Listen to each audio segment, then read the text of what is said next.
Atxaldeo, Xavier. Arratsaldean, bai. Xavier Idaola, Bai. Enba Gipuzkoako koordinadorea. Bai.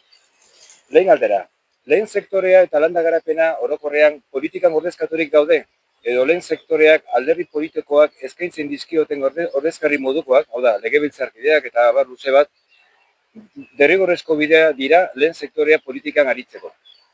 Lehen, adibidez, 1984 urtean, adibidez, ohikoa zen arrantzaleak, baserritarrak, alderdi politikoen zerrendetan agertzea. Nola ikusten duzu guztia?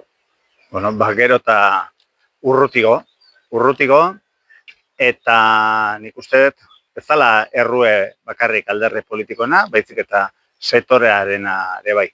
Errezekeriz edo askotan erosotasunez, egiten duguna da, horrelako egin beharrekoak, politiko profesionalen eskutan utzi, eta beraiek ere, alderdi politikoetako ekipok edo buruzagiek egiten dutena, errezea, ingurun jende tira egin, ez? Eta orduan, gero eta ohikoa da, lehen sektoreko ardura, lehen sektoreaz ez errezakien pertsona bat eskutan uztea. Batez ere, legebiltzarren, batzar nagusitan edori. Jaurlaritzan, zeharka, ez dut esango sektorea ezagutzen ez dutenik, baina, beti ere administrazio munduen ibili dienak, ez?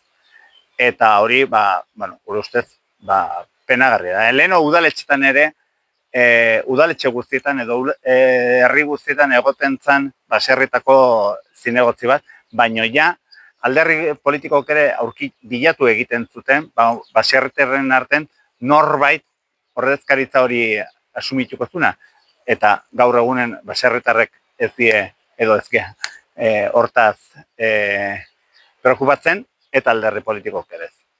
Hoi, Xavier, eskoriatzen bat zegoen kandidatura bat, ez arrezu egiten zen? Bai, Antegileseak edo hori eitzena, baina hori desakatu da. Eskerrik asko, Xavier, ratzunagatik. Bai.